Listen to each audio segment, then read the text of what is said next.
ನರ್ತನ, ಏನು ಗಾಯನ, ಹೌದು ನಿಜವಾಗಿ ಏನು ಅಭಿನಯ, ಏನು ಹೆಜ್ಜೆಗಾರಿಕೆ.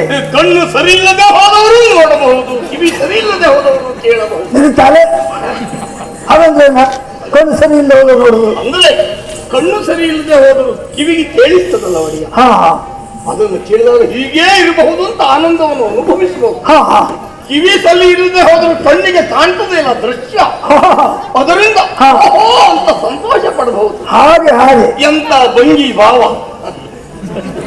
ಯಾವುದು ಭಂಗಿ ಭಾವ, ಭಂಗಿ ಭಾವ ನಿಂಗೆ ಭಾವ, ಹಾವ ಭಾವ ಭಂಗಿ. ಅದೇ ಅದೇ ಕೈ ಹೋದಲ್ಲೇ ಕಣ್ಣು ಹೋಗ್ತಾ ಉಂಟು, ಕಣ್ಣು ಹೋದಲ್ಲಿ ತಲೆ ಹೋಗುವುದೇ ಇಲ್ಲ. ತಲೆ ತೆಗೆದ್ರೆ ಮಾತ್ರ ಹೋಗ್ತದೆ. ಎಂತದ್ದು ಒಡೆಯ, ಎಲ್ಲಿ ಹಸ್ತವೋ ಅಲ್ಲಿಯೇ ದೃಷ್ಟಿ, ಎಲ್ಲಿ ದೃಷ್ಟಿಯೋ ಅಲ್ಲಿಯೇ ಮನ. ಅದೇ ಮನ. ಅದೆಲ್ಲ ನಾಟ್ಯ ಶಾಸ್ತ್ರದ ಲಕ್ಷಣ. ನೀವು ಅದೆಲ್ಲ ಬೇಡ. ಆಯ್ತು, ಯಾಕೆ ಬಡಿ ವ್ಯಕ್ತಿಗೆ ದರೆಯ ಮೇಲಿನ ಹುಲ್ಲಿನ ಮೇಯುವುದು ಏನೋ ಆಸೆ ಉಂಟು ಹೋಗಿತ್ತಪ್ಪ, ಏನೋ ಮೆಚ್ಚಿ ಬಿಟ್ಟಿದೆ. ಒಳ್ಳೆಯ ಬಹುಮಾನ ಕೊಡಬೇಕು.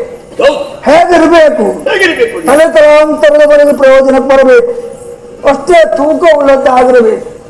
ಯಾವುದು ಕೊಡ್ಲಿ ಅಂತ ಯೋಚನೆ ಮಾಡ್ತಾ ಇದ್ದೇನೆ. ತಲೆ ತಲಾಂತರದವರೆಗೂ ಬರಬೇಕು, ಹಾ ತೂಕ ಒಳ್ಳೆದಾಗಿರ್ಬೇಕು, ಹಾ ನಿತ್ಯ ಬಳಕೆಯಲ್ಲಿರಬೇಕು. ಹೌದು ಸರಿ ಸರಿ, ಹೌದು ಜಸ್ಟ್ ಹೌದು ಒಡೆಯ, ಹೌದು ಕಲಾವಿದರು ಇವರು, ಹಾ ಇವರಿಗೆ ಕಡಿಯುವ ಕಲ್ ಕೊಡುವ.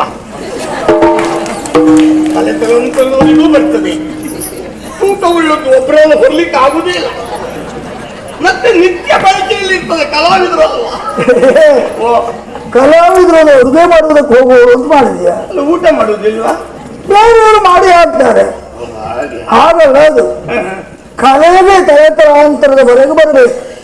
ಕಲೆಗೆ ಸಂಬಂಧಪಟ್ಟ ಒಳ್ಳೆ ಹೆಜ್ಜೆ, ಪೂರಕವಾಗಿ ಹೆಜ್ಜೆ ಇಲ್ಲ, ಸರಿ ಇಲ್ಲ. ಅದಕ್ಕಾಗಿ ಪಂಚಲೋಹದ ಮಿಶ್ರಿತವಾದಂತ ಹೆಜ್ಜೆ. ಪಂಚಲೋಹದ್ಯ, ಹೌದು, ಒಂದೇ ಲೋಹ, ಮಣಿಹಾರ. ಈ ಬೆಳ್ಳಿ ಗೆಜ್ಜೆ ಒಳ್ಳೆ ಶಬ್ದ ಬರುವುದಿಲ್ಲ. ಚಂದಕ್ಕಾದೀತು ಹೊಡೆಯ ಬಿಟ್ಟರೆ ನಾ ಅದಕ್ಕಿಲ್ಲ. ಹಾ, ಪಂಚಲೋಹವೇ ಆಗ್ಬೇಕು. ಹೌದು, ವ್ಯವಸ್ಥೆ ಮಾಡು.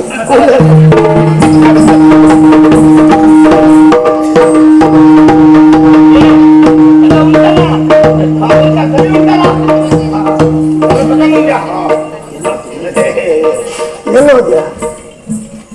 ಹಾ, ಎರಡೇ ಎರಡು ಮಾತಾಡಿ ಕೂತು ಬಿಡು. ನಾನು ಹೌದು, ನಮ್ಮ ಪರವಾಗಿ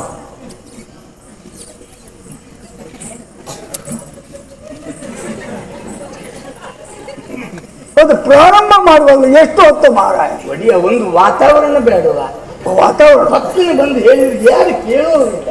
ಇವ್ರೇನು ಹೇಳ್ತಾರೆ, ಇವ್ರೇನು ಹೇಳ್ತಾರೆ ಕೇಳುವಾಗ ಎಲ್ಲ ಮಾತಾಡ. ನೀನು ಪ್ರಾರಂಭ ಮಾಡುವುದರೊಳಗೆ ಎದ್ದು ಹೋಗ್ತಾರೆ. ಇಲ್ಲದ ಇವತ್ತ್ಯಾರು ಇರೋ ಲಕ್ಷಣ ಇಲ್ಲ, ಆಗಲ್ಲ. ಓ ಇವರೇ, ನಿಮ್ಮ ಇದನ್ನು ನೋಡಿ ನಮಗೆ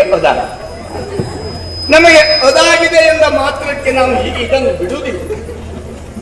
ಅದಾದ ನಾವು ಈಗ ಇದನ್ನು ಕೊಡುವುದಕ್ಕೆ ಮುಂದಾಗಿದ್ದೀವಿ. ಇದನ್ನು ಕೊಟ್ಟ ಮೇಲೆ ನೀವು ಅದಾಗಿ ಇದನ್ನು ಸ್ವೀಕರಿಸ್ತೀರಿ ಎಂಬ ಭರವಸೆ ಮೇಲೆ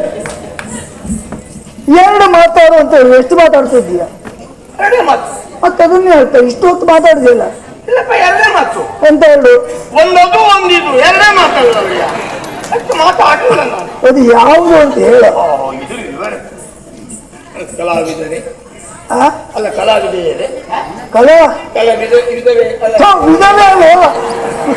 ಕಲಾವಿದೆ, ಅದ ಕಲಾವಿದೆಯರೇ, ನಿಮ್ಮ ನರ್ತನ ಮತ್ತು ಗಾಯನ ನನಗೆಲ್ಲ ನಮ್ಮ ಯಜಮಾನರಿಗೆ ಅಂದ್ರೆ ನಮ್ಮ ಒಡೆಯರಿಗೆ, ಅವರಿಗೆ ಭೂಪತಿಗಳಿಗೆ ಸಂತೋಷ ಆದ ಅವರು ನಿಮಗೆ ಉಪಯೋಗಕ್ಕೆ ಬರಲಿ ಅಂತ ಈ ಮಣಿಹಾರ ಮತ್ತು ನೂಪುರ ಅಂದ್ರೆ ಗೆಜ್ಜೆ ಇದನ್ನು ಕೊಡುವುದಕ್ಕೆ ಮನ ಮಾಡಿದ್ದಾರೆ. ಇದನ್ನ ತಾವು ಸ್ವೀಕರಿಸಿ. ಬೇಡ ಬೇಡವೇನೆ ತಗೊಳ್ಳೆ.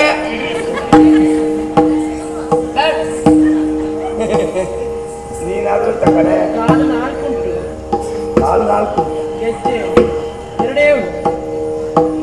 ಓ, ಕಾಲ್ ನಾಲ್ಕು ಅಂತಂದು ನಿಮಗಲ್ಲ, ಒಟ್ಟು ಕಾಲ್ ನಾಲ್ಕು. ಎರಡಿದ್ರು ನಾಲ್ಕು ಮಾಡಬಹುದು.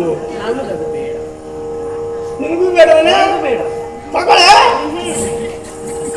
ಒಡೆಯ, ನಾವು ಕೊಟ್ಟಿದ್ದನ್ನ ತಿರಸ್ಕರಿಸಿ ಬಿಟ್ರಲ್ಲ. ಗಮನಿಸಿದ್ದೇನೆ. ಹ, ಹೀಗಾಗಿರಬಹುದಾ? ಏನು? ನಾವು ಕೊಟ್ಟ ವಸ್ತುವಿನ ಮೌಲ್ಯವೇ ಕಡಿಮೆ ಇರಬಹುದಾ? ಅಥವಾ ಅವರ ಮೌಲ್ಯ ಮತ್ತು ಕಡಿಮೆ ಇರಬಹುದು. ಯಾಕೆಂತ ಕೇಳ. ಇದು ತಾವು ಕೇಳುವುದು ಬೇಡ ಅವರಿಗೆ. ನನಗೆ ಗೊತ್ತಾಯ್ತು. ಏನು?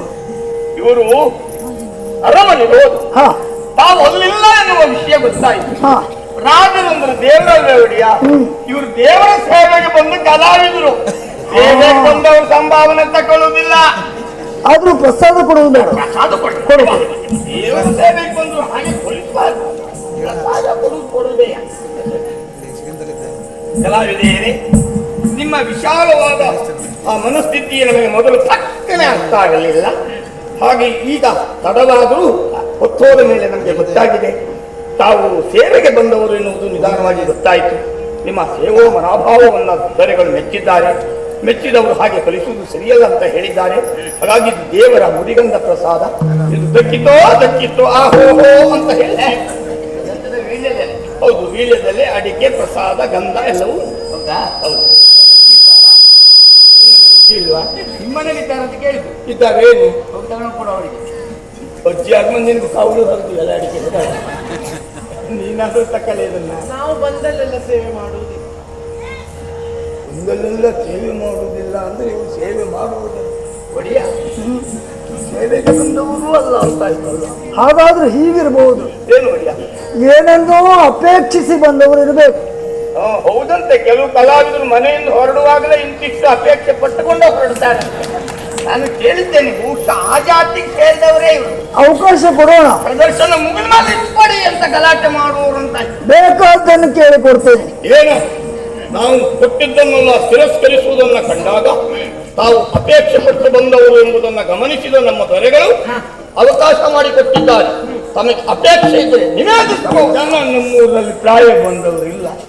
ಹೀಗೆ ಹೆಣ್ಣಾದವ್ರು ನಡ್ಕೊಳ್ಳೋದು ಎಂತದ್ದು ಚಿತ್ತ ಬಲ್ಲತನ್ನಾಗಿ ಮನಸ್ಸರಿಕೆ. ಒಂದು ಮಾತು ಹೇಳಿದ್ರು ಕೇಳಿದ್ರು. ಇವರು ಒಳ್ಳೆ ಕಲಾವಿದರು ಹೌದು, ಒಳ್ಳೆ ಮನುಷ್ಯರಲ್ಲ. ದೂತ ಒಂದು ಒಳ್ಳೆ ಮನುಷ್ಯರಾಗದೆ ಹೋದ್ರೆ ಇಡೀ ದೇಶಕ್ಕೆ ನಷ್ಟ. ಒಳ್ಳೆ ಕಲಾವಿದ ಆದರೂ ಯಾರಿಗೂ ನಷ್ಟ ಇಲ್ಲ ಅಂತ ಹೇಳಿದ್ರು. ಹೌದಾ? ಆ ಮಾತು ಕೇಳಿದ್ರು. ನೀವು ಇಷ್ಟು ವರ್ಷ ಕಲೆಯಲ್ಲಿ ಒದ್ದಾಡಿ ಏನ್ ಪ್ರಯೋಜನ ಬಂತು? ಮತ್ತೆ ಒಳ್ಳೆ ಮನುಷ್ಯ ಸಾಯಿರಿ, ಆಮೇಲೆ ಒಳ್ಳೆ ಕಲಾವಿದರಾಗಿ ಊದ್ತಿರ್ಗಿ. ನಾವು ತುಂಬಾ ಒಳ್ಳೆಯವರು. ಅಲ್ಪನ ಸಂಘ ಅಭಿಮಾನ ಭಂಗ ಅಂತ ಹೇಳಿ ಹೋಗ್ಬಿಟ್ಟು ನನಗೆ ಹೇಳಿದ್ದಲ್ಲ. ನೀವು ಬಂದಿದ್ದಕ್ಕೆ ನಾನು ಹೇಳಿಸ್ಕೊಂಡಿದ್ದೆ. ದೂತ ನಾನಲ್ಲ, ನೀನೇ ಸರಿ ಅಂತ ಹೇಳಿದ್ರು. ಅಂದ್ರೆ ನೀವು ಅಲ್ಪರು, ನಿಮ್ಮ ಜೊತೆ ಮಾತಾಡ್ಲಿಕ್ಕೆ ನಾನು ಸರಿ. ದೊರೆಗಳು ಮೊದಲೇ ಸಿಟ್ಟಿನಲ್ಲಿದ್ದಾರೆ. ಇವತ್ತು ನೀವು ಒಂದು ಬಂದು ಸತ್ರಲ್ಲ. ಅಲ್ಲ ನೀವು ಅಲ್ಲ ಬಂದ್ರಲ್ಲ. ಪ್ರಾಯಕ್ಕೆ ಬಂದಾಗ ಮದುವೆ ಅಪೇಕ್ಷೆ ಬರುವುದು ಸಹಜ, ತಪ್ಪು ಅಂತ ನಾನು ಹೇಳುದಿಲ್ಲ. ಯಾರಲ್ಲಿ ಕೇಳಬೇಕು, ಹೇಗೆ ಕೇಳಬೇಕು, ಯಾವಾಗ ಕೇಳಬೇಕು ಎಲ್ಲ ಒಂದು ಕ್ರಮ ಉಂಟು. ಮದುವೆ ಮಾಡ್ತೀರಾ? ಅಪ್ಪ ಅಮ್ಮ ಮದುವೆ ಮಾಡ್ತೀರಾ ಕೇಳಿದ್ರೆ ಮದುವೆ ಆಗ್ತೀರಾ? ನಿಮ್ಮ ಹೆಣ್ತನ ನಿಮ್ಗೆ ಮದುವೆ ಆಗ್ಬೇಕಾ? ನಾನು ಮಾಡಿಸ್ತೇನೆ. ನಾನು ಎಷ್ಟು ಜನರಿಗೆ ಮದುವೆ ಮಾಡಿಸಿದ್ದೇನೆ.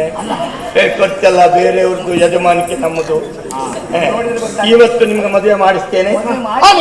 ನಿಮ್ಗೆ ಮದುವೆ ಆಗ್ಬೇಕು ಅಂತಾದ್ರೆ ನೀವೇ ಒಂದು ಪ್ರಯತ್ನ ಮಾಡಬೇಕು. ಅಲ್ಲ, ಪ್ರಯತ್ನ ಮಾಡಿದ್ದೇವಲ್ಲ. ಅದು ಕಣ್ಣು ಮುಚ್ಚಿ ಕೂತ್ಕೊಳ್ಬೇಕು. ಈ ಪ್ರಯತ್ನ ಎಲ್ಲ ನಡೆಯುವುದಿಲ್ಲ. ನಮ್ಮ ಮದುವೆಗೆ ಬೇರೆ ಪ್ರಯತ್ನ ಉಂಟು. ಅದು ಕಣ್ಣು ಮುಚ್ಕೊಂಡು ಕೂತ್ಕೊಳ್ಬೇಕು. ಅಂದ್ರೆ ಎಲ್ಲವೂ ಭಗವದ್ದ ಇಷ್ಟೇ. ದೇವರು ಮನಸ್ಸು ಮಾಡಿದ್ರೆ ಮಾತ್ರ ಮನುಷ್ಯನಿಗೆ ಮದುವೆ ಆಗೋದು. ನಾವು ಊರು ತಿರುಗಿ ಮದುವೆ ಆಗೋದಿಲ್ಲ, ನೆನ್ಪಿಟ್ಕೊಳ್ಳಿ. ಕಣ್ಣು ಮುಚ್ಚಿಕೊಂಡು ಆದಷ್ಟು ಬೇಗ ಮದುವೆ ಮಾಡಿಸು ಅಂದ್ರೆ ಹೇಳಿದ್ ನನಗೆ ಕೇಳುವುದಾದ್ರೂ ಭಗವಂತನಿಗೂ ಕೇಳಬೇಕು. ನೋಡಲು ಗುಡಿ ಉಂಟು, ಗುಡಿಯಲ್ಲಿ ದೇವರು ಇದ್ದಾನೆ. ಹಾಗಾಗಿ ಕುಳಿತುಕೊಳ್ಳಿ, ಕಣ್ಣು ಮುಚ್ಚಿ ಮೊದಲು. ಆದಷ್ಟು ಬೇಗ ಮದುವೆ ಮಾಡ್ತೀರಾ? ಮೊದಲು ಕೂತ್ಕೊಳ್ಳಿ. ಕಣ್ಣು ಮುಚ್ಚಿದ್ರಾ? ಎರಡು ನಿಜವಾಗಿ ನೀವು ಕಲಾವಿದರು ಹೌದು ಎನ್ನುವುದಕ್ಕೆ ಇದು ಸಾಕು. ಕಣ್ಣು ಮುಚ್ಚಿ ಒಂದೇ ಕಣ್ಣು ಮುಚ್ಚಿರಲ್ಲ, ಅಡ್ಬೇಕು ಎಂತ ಓಡಿ ಹೋಗ್ಲಿಕ್ಕೆ ನೀವಲ್ಲ. ವರಿಷ್ಠನ ಆಶ್ರಯದಲ್ಲಿ ಬದುಕಿದವನು ಏನೇ ಎರಡೂ ಕಣ್ಣು ಮುಚ್ಚಿ ಆದಷ್ಟು ಬೇಗ ಮದುವೆ ಮಾಡಿಸು ಅಂತ ಕೈ ಮುಗಿಸಿ ಕೇಳಿ. ಆದಷ್ಟು ಬೇಗ ಮದುವೆ ಮಾಡಿಸ್ತೇನೆ.